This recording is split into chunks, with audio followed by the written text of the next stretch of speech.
Important schemes में जो आज हम टॉपिक पढ़ने जा रहे हैं वो है जननी सुरक्षा योजना। जननी सुरक्षा योजना जो है वो 12 अप्रैल 2005 को लॉन्च किया गया था सेंट्रल गवर्नमेंट के द्वारा under NRHM, national rural health mission के नाम से हम जानते हैं NRHM को। तो इस NRHM के अंडर ये लॉन्च किया गया था। ये लॉन्च करने के पीछे जो मेन उद्देश्य था वो ये था कि इंस्टीट्यूशनल डिलीवरीज़ को बढ़ाना, मतलब जो हेल्थ सेंटर्स या हेल्थ केयर फैसिलिटीज़ में जो प्रेग्नेंट मदर्स हैं उनकी डिलीवरी उसी सेंटर्स में हो, जैसे PHC, CHC, सब सेंटर्स और जो डिस्ट्रिक्ट हॉस्पिटल्स जो भी हैं उनके अंडर, या जो प्राइवेट सेक्टर्स हैं जो जननी सुरक्षा योजना के अंडर रजिस्टर्ड हैं, ऐसे हेल्थ फैसिलिटी सेंटर्स में ही गर्भवती माता का जो डिलीवरी है वो हो। इस एक उद्देश्य के माध्यम को बढ़ाने के लिए ये एक योजना बनाई गई थी। ओके, सो ये जो इंस्टीट्यूशनल डिलीवरी है उसको ज़्यादा से ज़्यादा एनकरेज करना या ज़्यादा से ज़्यादा लोग अपनी डिलीवरी जो है वो इंस्टीट्यूशंस में ही, हेल्थ सेक्टर्स में ही कराएं, ये इसीलिए भी बहुत ज़रूरी लगने लगा क्योंकि गर्भावस्था के दौरान या जो प्रसूति के दौरान जो माताएं हैं या जो बच्चा है जो पैदा होता है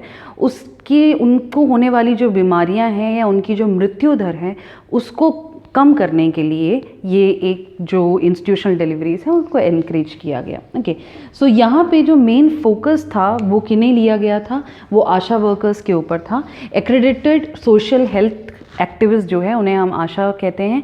आशा वर्कर्स को मेन फोकस किया गया था इस पुअर जो प्रेग्नेंट वुमन है। यहाँ पे एक चीज़ और ज़रूरी है, गर्भवती महिलाएं जो हैं वो जो गरीब गर्भवती महिलाएं हैं केवल उनके लिए ये योजना बनाई गई और इनमें आशा वर्कर्स को एक लिंक माना गया था। गवर्नमेंट और जो गरीब गर्भवती महिलाएं हैं उनके बीच में एक लिंक, मतलब जो गवर्नमेंट फैसिलिटी देगी वो नियमित तौर से सही तरीके से गर्भवती महिलाओं तक पहुँचें, उनको और उनके परिवार वालों को इनकरेज करें कि वो इंस्टीट्यूशन में ही डिलीवरी कराएं या हॉस्पिटल्स में या हेल्थ सेंटर्स में ही डिलीवरी कराएं।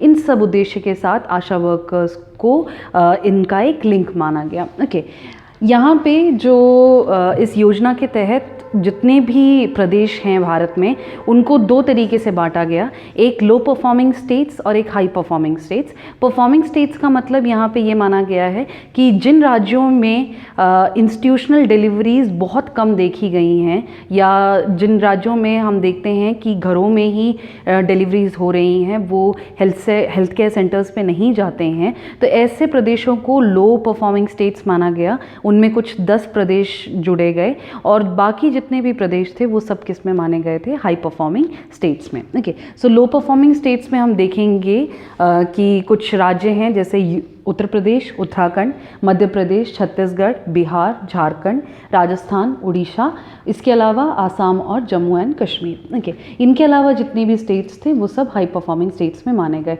इन दो तरीक़ों से बांटा इसलिए गया क्योंकि लो परफॉर्मिंग स्टेट्स पे ज़्यादा फोकस दिया गया क्योंकि वहाँ पे इंस्टीट्यूशनल डिलीवरीज को बढ़ाना था। तो जो बेनिफिट्स हैं वो कुछ इस तरीके से हैं कि बेनिफिट्स में हमने पहले दो तरीके से बांटा है कि जो गर्भवती महिला हैं वो किस राज्य से बिलोंग करती हैं, वो लो परफॉर्मिंग स्टेट से बिलोंग करती हैं या हाई परफॉर्मिंग स्टेट से बिलोंग करती हैं। उसके बाद वो रूरल एरिया में हैं या अर्बन एरिया में हैं, उस तरीके से ये चेंज किया गया। और यहाँ पे गर्भवती महिला के साथ साथ आशा वर्कर्स जो काम कर रहे हैं वो जितना इनकरेज करवा रहे हैं, वो जितना हेल्प कर रहे हैं, उन सब के लिए आशा वर्कर्स को भी इस योजना के तहत हर एक डिलीवरी के लिए एक इंसेंटिव या एक कैश बेनिफिट भी दिया गया। तो टोटल जो राशि है, जैसे हम मान लेते हैं लो परफॉर्मिंग स्टेट्स में अगर हम रूरल एरिया की बात करें तो ग्रामीण क्षेत्रों में टोटल जो एक अमाउंट एक डिलीवरी के लिए दिया जाता है वो है 2000 रुपये। 2000 रुपये में से 1400 रुपये जो हैं वो गर्भवती महिला को दिए जाएंगे और 600 रुपये जो है वो आशा वर्कर के लिए है, उनके काम के लिए। ओके, अगर हम देखें कि अर्बन एरियाज़ में मतलब शहरी इलाकों में 1300 रुपये का बेनिफिट दिया गया है, जिसमें से 600 रुपये जो हैं वो आशा वर्कर के लिए हैं और 700 रुपये जो हैं वो गर्भवती महिला के लिए हैं, जो पूरा अमाउंट उनके डिलीवरी के दौरान के लिए दिया जाएगा। ओके, नेक्स्ट अगर हम बात करें हाई परफॉर्मिंग स्टेट्स की, तो हाई परफॉर्मिंग स्टेट में हम देखते हैं कि ग्रामीण क्षेत्रों में 1400 रुपये की राशि दी गई है, जिसमें से 400 रुपये जो है वो आशा वर्कर के लिए और 1000 रुपये जो है वो गर्भवती महिला के लिए हैं। और जो शहरी इलाके हैं वहाँ पे 1000 रुपये की राशि इस योजना के तहत दी जा रही है, जिसमें से 400 रुपये जो है वो आशा वर्कर के लिए हैं और 600 रुपये जो हैं वो गर्भवती महिला के लिए हैं, उनकी प्रसूति के दौरान वहाँ हॉस्पिटल में दिए जाएंगे। ओके, सो ये है जननी सुरक्षा योजना के बारे में। अब हम देख लेते हैं कि हम मोस्ट फ्रीक्वेंटली किन क्वेश्चंस को देखते हैं जो एग्ज़ाम्स में आते हैं।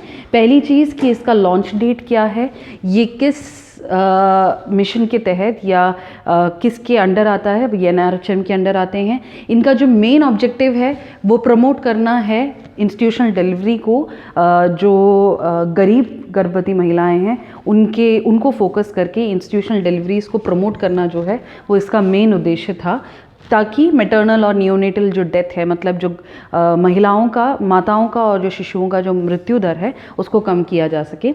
उसके बाद लो परफॉर्मिंग स्टेट्स क्या हैं, कौन से हैं, 10 जितने भी हैं वो क्या हैं, वो भी आपको याद करना है, क्योंकि इनमें से स्टेट्स के बारे में पूछा जा सकता है।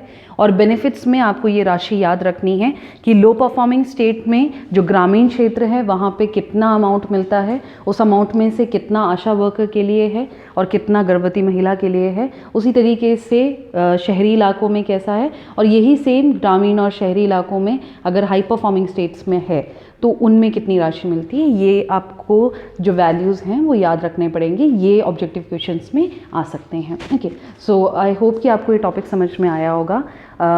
इसके अतिरिक्त भी इंफॉर्मेशंस के लिए, इंपॉर्टेंट स्कीम्स के लिए आप ऑनलाइन नर्सिंग क्लास को ऐप को ज्वाइन करिए, ताकि आपको अपडेटेड इन्फॉर्मेशंस मिलती रहें। Thank you.